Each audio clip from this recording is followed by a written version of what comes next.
Bismillahirrahmanirrahim. Hello everyone, this is me Asif Awan, your biology teacher with chapter number 14. That is what? That is the human respiratory system. Dear students, अब तक के तमाम lectures में आप लोग human respiratory system को काफी अच्छे तरीके से समझ चुके हैं, जिसके अंदर हमने तमाम की तमाम मॉर्फोलॉजी स्टडी की कि एक ह्यूमन रिस्पायरेटरी सिस्टम का शेप क्या है, स्ट्रक्चर क्या है, साथ में एनाटॉमी, उसके internal structures and physiology, that how the respiratory system works. Dear students, उसके साथ साथ पैथोफिजियोलॉजी कि अगर रेस्पिरेटरी सिस्टम में कुछ डिफरेंट किस्म की पैथोलॉजिकल कंडीशंस आती हैं, किसी किस्म के डिसऑर्डर्स आते हैं, तो उसको हम कैटेगराइज करते हैं into two main categories, upper respiratory disorders and lower respiratory disorders. और आज का जो चैप्टर है ये लोअर रेस्पिरेटरी डिसऑर्डर्स के सब पार्ट का है, जो कि ताल्लुक रखता है किसके साथ? With the disorders of the lungs. So disorder of the lungs जो है, बुक के अंदर हम दो मेन टॉपिक्स को स्टडी करेंगे. One is the emphysema and the second one is the lung cancer. So let's move on to the disorder of the lung and that is what? That is the emphysema. Now dear students, emphysema क्या है? It is what? It is a lung condition. इसको आप एक lung condition या एक disease बोल सकते हैं, जिसमें होता क्या है, मतलब एम्फिसीमा के consequences क्या होंगे? There will be what? There will be shortness of breath, coughing, fatigue and cyanosis. So इसका मतलब क्या है कि एम्फिसीमा को आप डिफाइन कैसे कर सकते हैं कि ये वो लंग की हालत है या ये वो लंग की बीमारी है जिसमें होता क्या है? शॉर्टनेस ऑफ ब्रेथ होती है. शॉर्टनेस ऑफ ब्रेथ का मतलब ये है कि इजीली ऑक्सीजन इनहेल नहीं होती, और उसके साथ साथ कफिंग है, कॉन्टिन्यूअस कफिंग, खांसी रहती है, फटीग कहा जाता है थकावट को, और सायानोसिस. जो सायानोसिस है, ये वर्ड आप अपने फर्स्ट ईयर की बुक में देख चुके होंगे. और सायानोसिस एक्चुअली वो मेडिकल कंडीशन है जिसमें जो बच्चे हैं या जो इंसान है, उनका कलर जो है वो ब्लूइश होना शुरू हो जाता है, खास करके लिप्स, एडल्ट्स में लिप्स और जो नेल बेड्स हैं ये ब्लूइश होना शुरू हो जाती हैं. इसके अलावा जो सायानोसिस है उनको हम ब्लू बेबीज भी बोलते हैं, जो कि कॉन्जेनिटल हार्ट डिसऑर्डर है. नाउ डियर स्टूडेंट्स, एम्फिसीमा का ताल्लुक सायानोसिस के साथ कैसे है कि एक्चुअली एम्फिसीमा में हमारे पास जो ब्लड के अंदर ऑक्सीजन का लेवल है वो कम होता जाता है. नाउ आपके जहन में आएगा कि ब्लड में ऑक्सीजन का लेवल कैसे कम होगा अगर हम कॉन्टिन्यूअसली एयर को इनहेल कर रहे हैं और एक्सहेल कर रहे हैं. सो आंसर उसका कुछ इस तरीके से है. डियर स्टूडेंट्स, अगर हमारे पास कुछ ऐसे फैक्टर्स हैं जो कि बहुत ज्यादा पैथोलॉजिकल हैं या उसके नतीजे में डिजीजेस कॉज हो सकती हैं, सो उनमें आपके पास जो फर्स्ट वन है that is what? That is the smoking. Second हमारे पास डस्ट है, उसके साथ साथ सिलिका है, उसके साथ साथ डिफरेंट टाइप्स ऑफ पोल्यूटेंट्स है, और साथ में different type of genetic abnormalities हैं जिसकी वजह से एम्फिसीमा डेवलप हो सकता है, और एम्फिसीमा के नतीजे में shortness of breath, coughing, fatigue और साइनोसिस होती है. नाउ डियर स्टूडेंट्स, ये जो चार मेन फैक्टर्स हैं और इन चारों मेन फैक्टर में जो सिगरेट स्मोकिंग है, this is the most adversing effect on the respiratory system. ये रेस्पिरेटरी सिस्टम पे बहुत खराब असरअंदाज होता है, और सिगरेट स्मोकिंग जो है ये एक्चुअली 1/3 लंग कैंसर्स का all over the world cause बना है, और डेथ्स भी कैंसर की इसकी वजह से ज्यादा होती हैं. नाउ डियर स्टूडेंट्स, ये तमाम के तमाम चारों जो पोल्यूटेंट्स हैं, स्मोकिंग, डस्ट, सिलिका पोल्यूटेंट्स, जैसे ही ये रेस्पिरेटरी सिस्टम के जरिए इनहेल होंगे, सो ऑब्वियसली जो ट्रेकिया के अंदर म्यूकस है, it will try to trap these particles, but चूंकि ये पार्टिकल्स कॉन्टिन्यूअसली आ रहे हैं, सो म्यूकस इतना एफिशिएंट नहीं रहेगा. सो जैसे ही ये जो डस्ट पार्टिकल्स हैं, पोल्यूटेंट्स हैं, स्मोकिंग है, when it will reach to the alveoli, जब ये पहुंचेंगे कहां पे? अल्वेलाई पे. और अल्वेलाई को हम क्या बोल सकते हैं? They can also be called as what? Air sacs. और ये अल्वेलाई बहुत ही इंपॉर्टेंट रोल रखते हैं किसके लिए? They play a major role in what? In the gaseous exchange. और आप लोगों को गैसियस एक्सचेंज का पता है कि गैसियस एक्सचेंज वो प्रोसेस है जिसके जरिए oxygen into the body flow करेगी और carbon dioxide out of the body आएगा.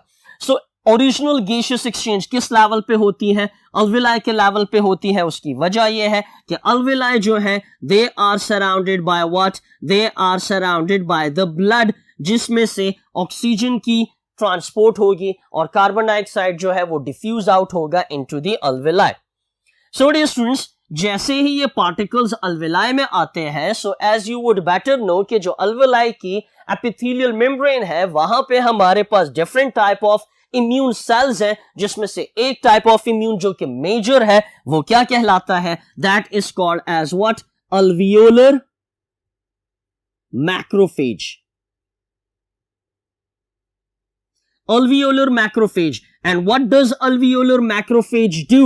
alveolar macrophage एक बहुत इंपॉर्टेंट रोल अदा करता है जिसको हम बोलते हैं phagocytosis, which is the eating of the cell. Cell जब ईट करता है सो इसको phagocytosis बोलते हैं।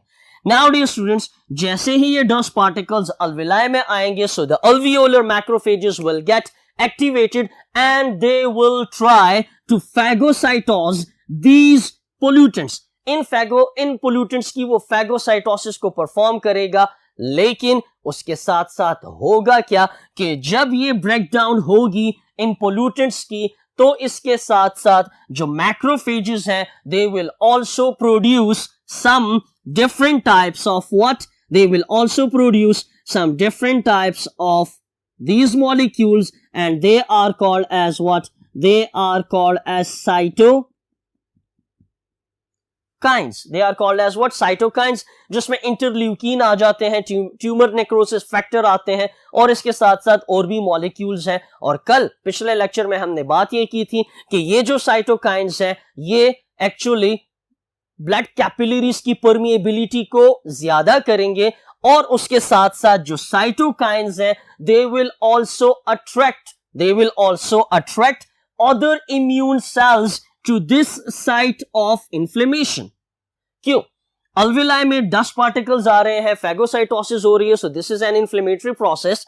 मैक्रोफेजेस साइटोकाइंस की प्रोडक्शन करेंगे, सो ये साइटोकाइंस जो है they will chemotactically attract other white blood cells that are flowing in what? In the blood capillaries. So what will happen कि हमारे पास एक दूसरा white blood cell जो कि क्या कहलाता है, which is called as neutrophil.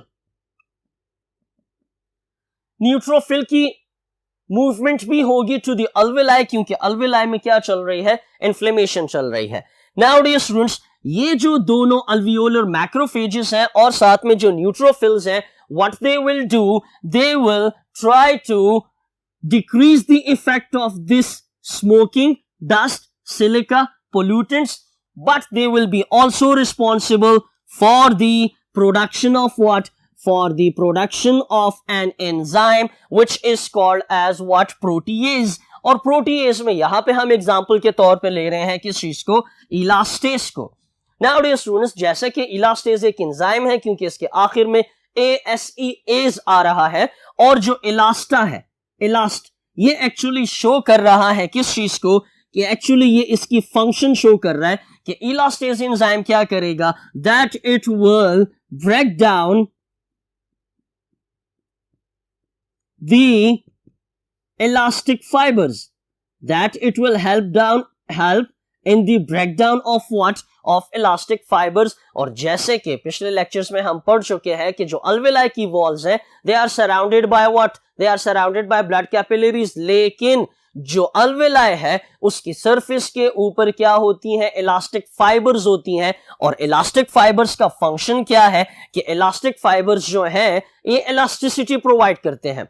Imagine कि अल्विलाई है, एक गोल बॉडी है, जैसे ही उसमें एयर फ्लो करेगी इट विल एक्सपैंड, वो अपने साइज से क्या होगा? एक्सपैंड करेगा। लेकिन जैसे ही एक्सहेलेशन होगी, सो एक्सहेलेशन के दौरान व्हाट विल हैपन कि जो ये इलास्टिक फाइबर्स हैं ये दोबारा से अल्विलाई को अपनी ओरिजिनल शेप में लाएंगे। सो इसके नतीजे में होगा क्या कि अगर ये डस्ट पार्टिकल्स आते हैं, प्रोटीएज की प्रोडक्शन होती है like elastase, so it will do what कि ये इलास्टिक फाइबर्स को क्या करेगा?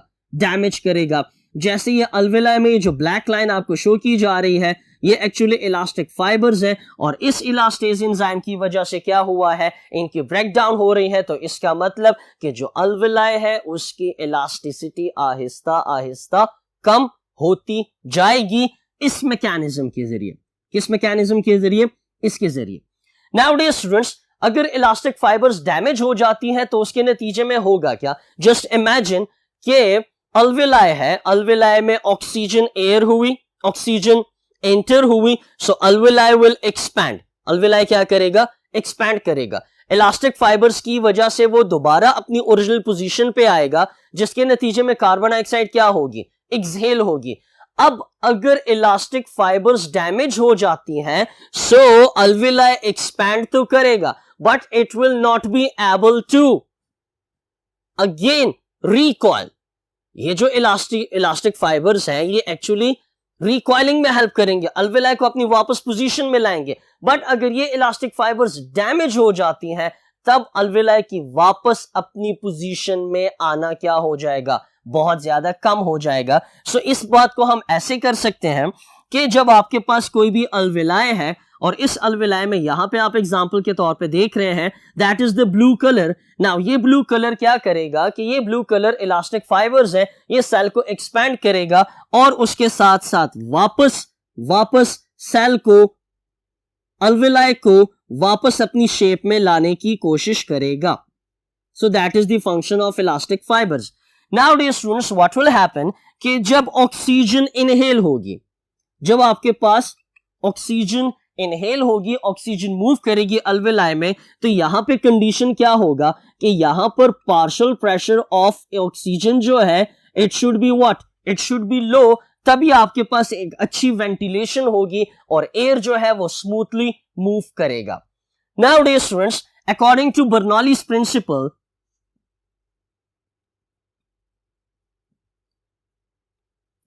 बर्नौलीज प्रिंसिपल के मुताबिक होगा क्या? बर्नौलीज प्रिंसिपल के मुताबिक ये होगा कि जब कार्बन डाइऑक्साइड अल्वेलाई में प्रोड्यूस होगी, so it should what? It should escape the alveoli. Alveoli से ये बाहर निकलेगा। सो होगा क्या कि अगर कार्बन डाइऑक्साइड जो है वो बहुत स्मूथली बाहर की साइड पे जाती है तो इसका मतलब ये होगा कि कार्बन डाइऑक्साइड की जो वेलोसिटी है, जो उसकी मूवमेंट है, इट शुड बी हाई। लेकिन वेलोसिटीज हाई होगी क्यों? क्योंकि प्रेशर क्या होगा अल्वेलाई में एज अ होल, उसके नतीजे में कम होगा। सो अब होगा क्या कि अगर प्रेशर बिल्कुल जीरो हो जाता है, प्रेशर बिल्कुल जीरो, सो अल्वेलाई कोलैप्स कर जाएगा, अल्वेलाई बिल्कुल बंद हो जाएगा। लेकिन ऐसा होता नहीं है because of what? Because of the elastic fibres. So जब कार्बन डाइऑक्साइड एक्सहेल होगी due to the contraction of the elastic fibres, so होगा क्या कि जो एयर है वो बहुत तेजी के साथ बाहर एक्सपेंड होगी। लेकिन अगर ये इलास्टिक फाइबर्स डैमेज होगी, सो जो अल्वेलाई है वो अपनी ओरिजिनल शेप पे नहीं आएगा और इसके नतीजे में होगा क्या? इसके नतीजे में जो एयर है, कार्बन डाइऑक्साइड जो है, it will get trap. Carbon dioxide यहां पे क्या हो जाएगी? ट्रैप हो जाएगी। तो ऑटोमेटिकली प्रेशर क्या होगा अल्वेलाई में? वो इंक्रीज होगा, जिसके नतीजे में वेंटिलेशन अच्छी नहीं होगी, मतलब स्मूथली एयर की आउट होना पॉसिबल नहीं होगा। क्यों? इलास्टिक फाइबर्स वापस अल्वेलाई को अपनी ओरिजिनल पोजीशन में नहीं ला रहे। सो ये प्रिंसिपल आपको इस फिनोमेना को समझने में बहुत हेल्प करेगा। सो अगर इलास्टिक फाइबर्स डैमेज हो जाती हैं बिकॉज ऑफ इलास्टेज एंजाइम, अल्वेलाई जो है वो वापस अपनी पोजीशन पे नहीं आएगा, जिसके नतीजे में smooth velocity of carbon dioxide out of the alveoli नहीं आएगी। और क्या होगा? There will be what? There will be an air trap. Air यहां पे क्या हो जाएगी? फंस जाएगी।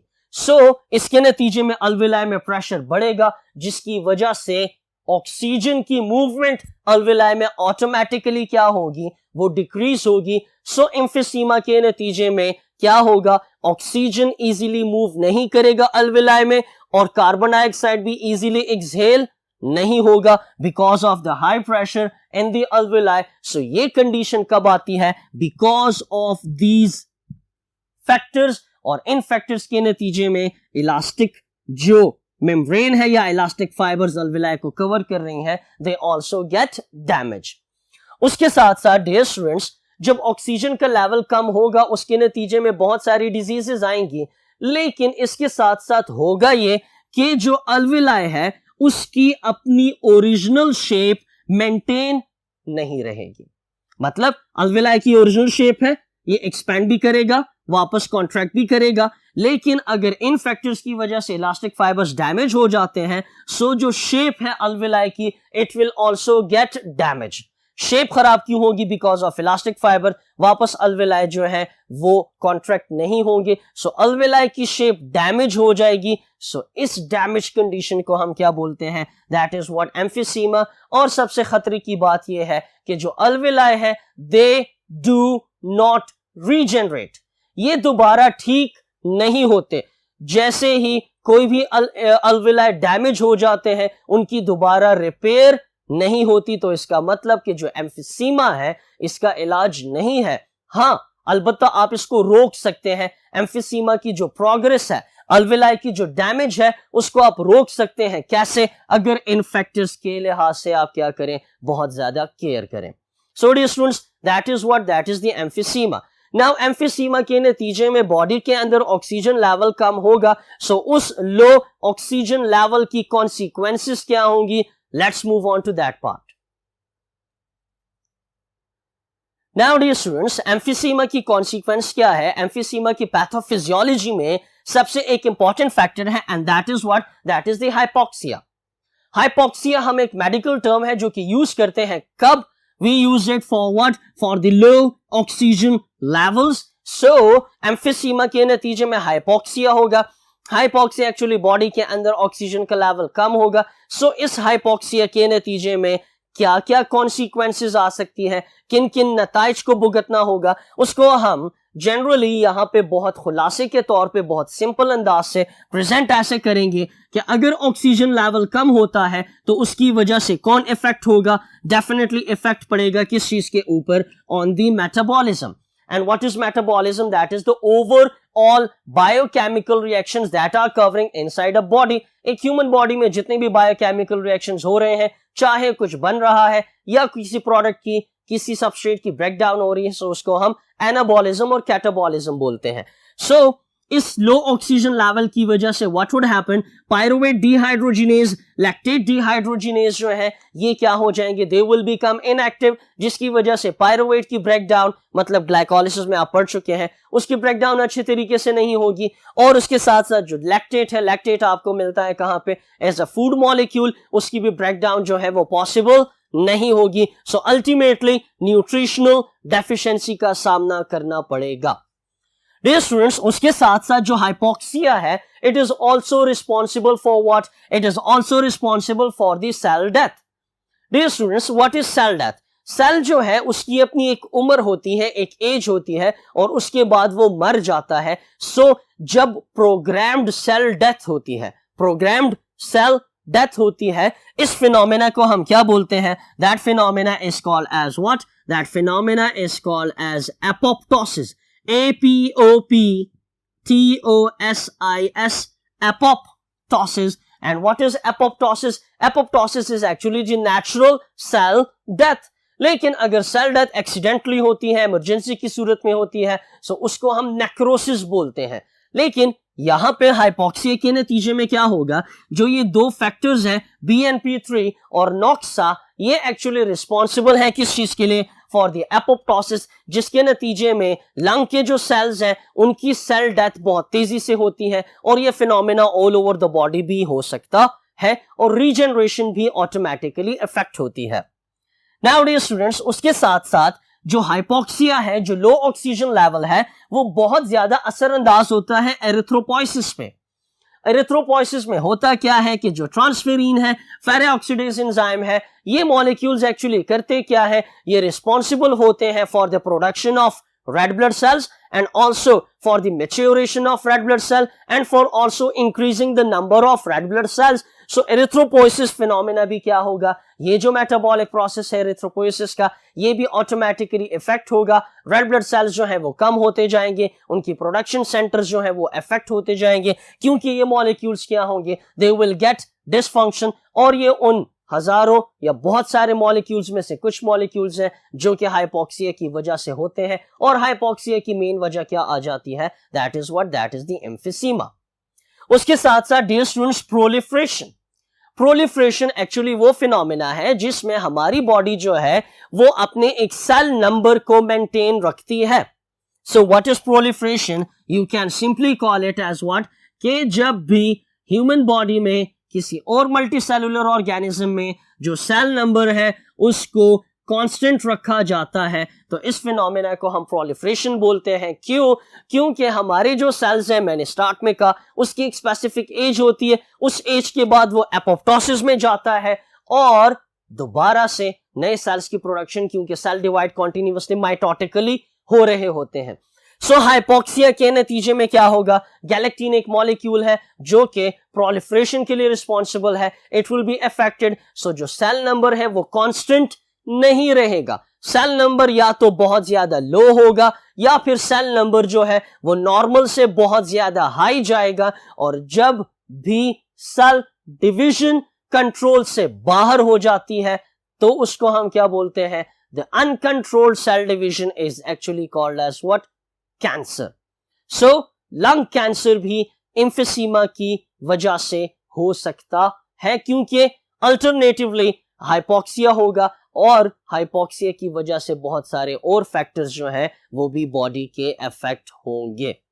सो dear students, that was very important topic regarding short questions. Emphysema, जिसमें आपको याद ये रखना है कि अल्वेलाई डैमेज होते हैं, शॉर्टनेस ऑफ ब्रेथ होती है, कफिंग होती है, साइनोसिस होती है, फटीग होती है, और एक दफा अगर अल्वेलाई डैमेज हो जाए they do not gate repaired again, दोबारा वो ठीक नहीं होते। सो डियर स्टूडेंट्स, आज का टॉपिक इंतहाई शॉर्ट सा था, एम्फिसीमा था। इसके बाद हम जाएंगे टू द लंग कैंसर, जिसकी डिटेल्स में हम जाएंगे, और इफेक्ट्स ऑफ स्मोकिंग, कि स्मोकिंग एम्फिसीमा को कॉज करने के साथ साथ और कौन सी प्रॉब्लम्स क्रिएट करती हैं। सो तब तक अपना बहुत ज्यादा ख्याल रखिए। अल्लाह हाफिज।